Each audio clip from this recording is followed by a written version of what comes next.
Good morning to all of you and welcome to your channel G K first current में guys. आज date है 6 मई और जानेंगे आज 6 मई से डेली मॉर्निंग की वोकेब जिसको हम 8 o'clock पर डिस्कस करते हैं। और ये जो वोकेब है आप सभी के एग्ज़ाम पॉइंट ऑफ से वेरी इंपॉर्टेंट है, चाहे आप किसी भी एग्ज़ाम की तैयारी कर रहे हो।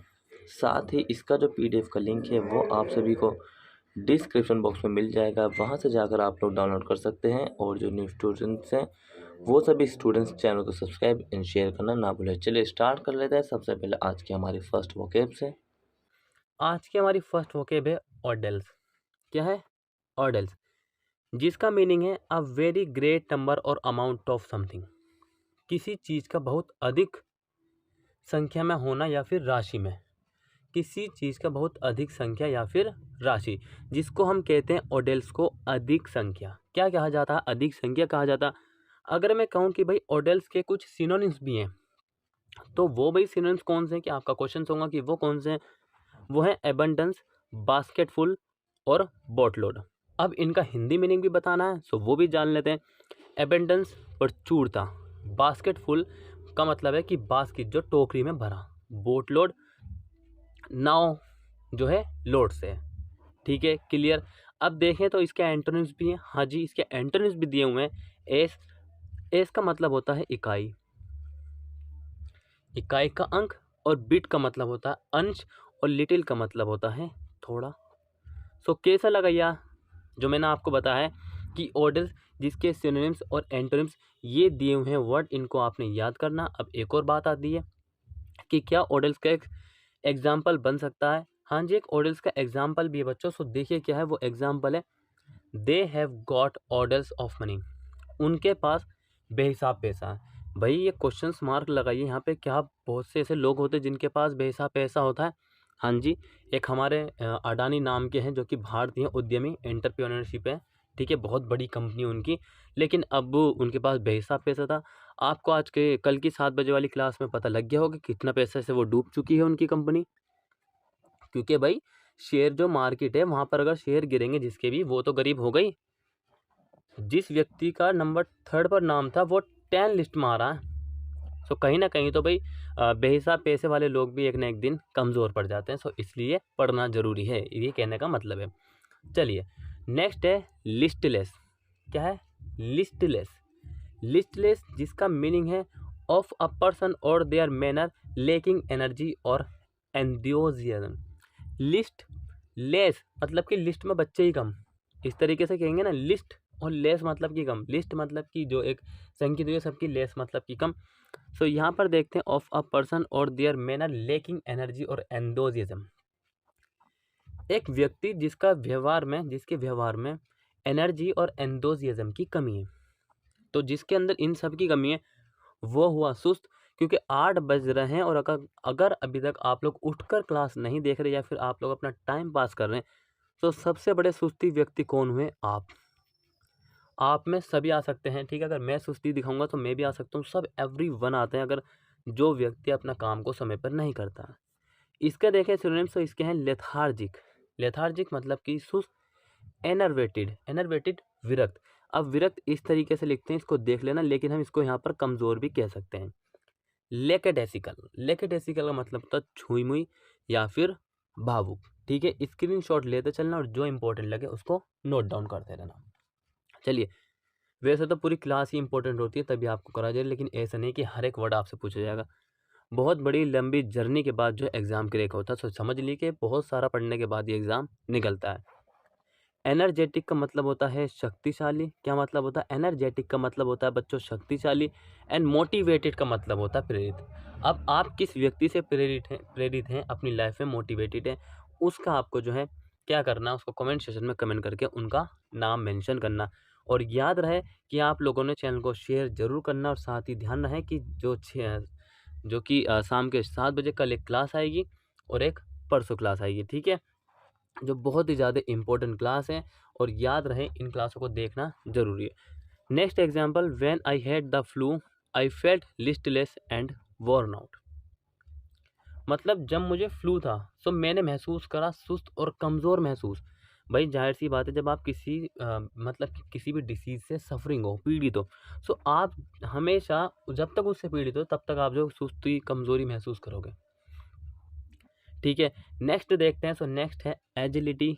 एजिलिटी, हमने सुस्त पढ़ा, एक सुस्त और एक चुस्त। चुस्त मतलब कि तंदुरुस्त तो बढ़िया है भाई, माल पानी खाने वाले लोग ऐसे कहते हैं ना। So ability to move quickly and easily, जल्दी से और आसानी से स्थानांतरित करने की क्षमता। Ability to move quickly and easily, जल्दी से और आसानी से स्थानांतरित करने की क्षमता, जिसको कहा जाता है एजिलिटी का मतलब होता है चुस्ती। चुस्ती किसमें, जो कि भाई सुबह 5 बजे उठ के अपने काम में लग जाता है। ज़्यादातर आपने देखा होगा कि जिनके घरों में भैंस गाय होती है ना, वो लोग सुबह जल्दी उठते हैं और जल्दी ही सोते हैं। कुछों के घर में तो 3 बजे उठा जाता है उसमें, क्योंकि भाई उनको भैंस को चारा देना और काफ़ी काम होता है, पोसना वगैरह। ठीक है, हमारे यहाँ तो नहीं है, हमें पता नहीं है। जिसके यहाँ है सो थोड़ा बता देना ताकि हमें भी पता लग जाए। सिनोनिम्स की देखें अगर एजिलिटी के, तो सुस्त है, चुस्त है तो सारे ही चुस्त वाले होंगे। तो पहला है डेक्सटेरिटी, मतलब कि निपुणता, इसका मतलब चतुर, बढ़िया और जिसके अंदर पावर हो। निम्बलनेस, चपलता, चतुर। एंटोनिम्स है इनएबिलिटी, इन लग गया, नेगेटिव का सेंस आ गया, असमर्थता।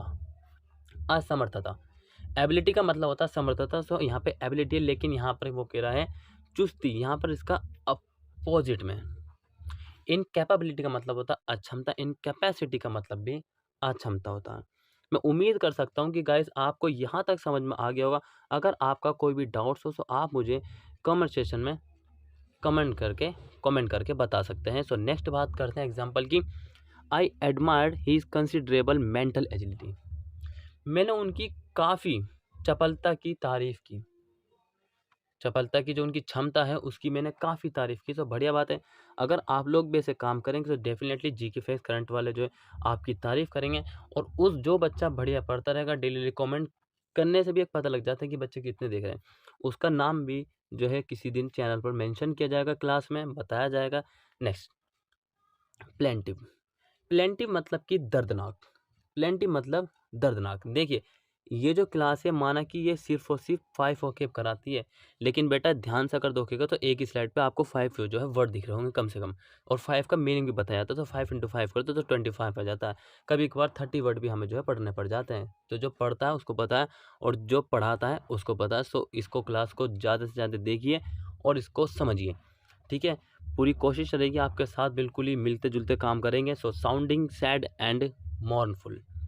साउंडिंग सैड एंड मॉर्नफुल, देखिए कहने का मतलब ये कि दुखी और शोकाकुल लग रहा है। भाई ये शोकाकुल थोड़ा अजीब सा है, तो हम क्यों ना इसको शौक बोल लें। शौक लग गया किसी बात का। ठीक है, सो जिसको शौक लगेगा उसको दर्द होगा। मॉर्नफुल, शोकाकुल, सैड दुखी एंड विस्टफुल का मतलब होता है उदास। कोई दिक्कत अगर आपको ऐसा लगा कि आपको किसी वर्ड का मीनिंग नहीं बताया गया, तो उसका भी आप कमेंट सेक्शन में कमेंट करके बता सकते हैं, तुरंत आपको जवाब मिलेगा। ये हर वक्त अवेलेबल है आपके लिए। डिलाइटेड, डिलाइटेड आनंदित, भाई एक जगह दुख एक जगह खुशी।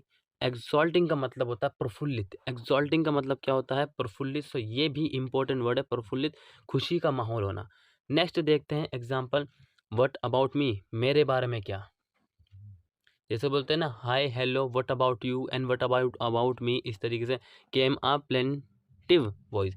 एक दर्दनाक आवाज़ सुनाई दी। क्या दी, एक दर्दनाक आवाज़ सुनाई दी। ठीक है, सो ये आपने ध्यान रहेगा। नेक्स्ट चलते हैं। सो नेक्स्ट है हॉलरिंग। क्या है, हॉलरिंग, चिल्लाना। हॉलरिंग चिल्लाना आपने सुना होगा, शट साउंड ये सब, लेकिन एक और वर्ड, न्यू वर्ड है जिसको हम कहते हैं हॉलरिंग चिल्लाना। Of a person give a loud shut और क्राई, एक व्यक्ति जो कि जिसकी आवाज़ जो है, मतलब जिसका साउंड है वो ऊंचा है, बहुत ज़्यादा चिल्ला रहा है। सिनोनिम देखें हॉलरिंग के, तो शट चिल्लाना, येल चिचियाना एंड क्राई चिल्लाना। एंटोनिम्स है मम्बलिंग। वैसे मम्बलिंग को हम बड़बड़ाना ही बोलते हैं, लेकिन यहाँ पर है कि अस्पष्ट बोल। और मरमरिंग, इसको मुरमुरे नहीं पढ़ना, बहुत से बच्चे इसको मुरमुरे पढ़ देंगे। यह है मरमरिंग। मरमरिंग का मतलब होता है हड़बड़ाना। क्या मतलब होता है, हड़बड़ाना। ठीक है, सो गाइज लास्ट हमारा एग्जाम्पल है। मैं उम्मीद कर सकता हूँ आप सभी स्टूडेंट से कि आपने पूरे एंड तक क्लास को देखी होगी और उसके बाद शेयर जरूर की होगी। शेयर अगर आप नहीं करेंगे तो कैसे और स्टूडेंट्स पे पूछेगी। सबका भला कीजिए कि सिर्फ अपना अपना मत सोचिए, अपना अपना सिर्फ एग्जाम में देखना है, वो जो कि 3 घंटे या 1 घंटा जो भी मिलेगा। Hollering at me, hollering at me इसका मतलब है मुझ पर चिल्लाना। At me is not going to find us a parking place, मुझ पर चिल्लाने से तुम्हें कोई पार्किंग मिलने वाली नहीं है। थोड़ा एटीट्यूड में बोलिए कि hollering at me is not going to find us a parking place, मुझ पर चिल्लाने से आपको कोई पार्किंग मिलने वाली नहीं है। बेटा ढूंढनी पड़ती है और जो है पढ़ने से ही सब कुछ होता है, ठीक है। मेरे पढ़ाने से कुछ नहीं, मैं तो रोज़ पढ़ाऊंगा, ठीक है। जब तक आप नहीं पढ़ेंगे तब तक आप पढ़ें या ना पढ़ें, मेरी रिस्पॉन्सिबिलिटी ये है कि मुझे मेरे मतलब कि चैनल पे दी गई है, जो कि आप सभी के लिए बनाया गया था, और उस पर मुझे डेली ही वोकेब आपको करानी है, ठीक है। मैं भी कराता हूँ डेली काम, और जो है सर भी आपको डेली ही कराते हैं, बहुत ही ज़्यादा sir difficult different different class भी लेके आ रहे हैं। जल्द मैं भी आपके साथ मिलूंगा, ठीक है, न्यू क्लास के साथ। तो गाइज़ कैसी लगी आज की आपकी वोकैब, इसको कमेंट सेशन में कमेंट करके बतानी। और पीडीएफ तो आपको डेली मिल रही है, कम से कम पीडीएफ तो डाउनलोड कर लीजिए, ताकि इसको 1-2 बार रिवीजन हो जाए। सो मिलेंगे नेक्स्ट क्लास में, तब तक के लिए till then take care, all the best, have a nice day, thank you for watching this video all of you.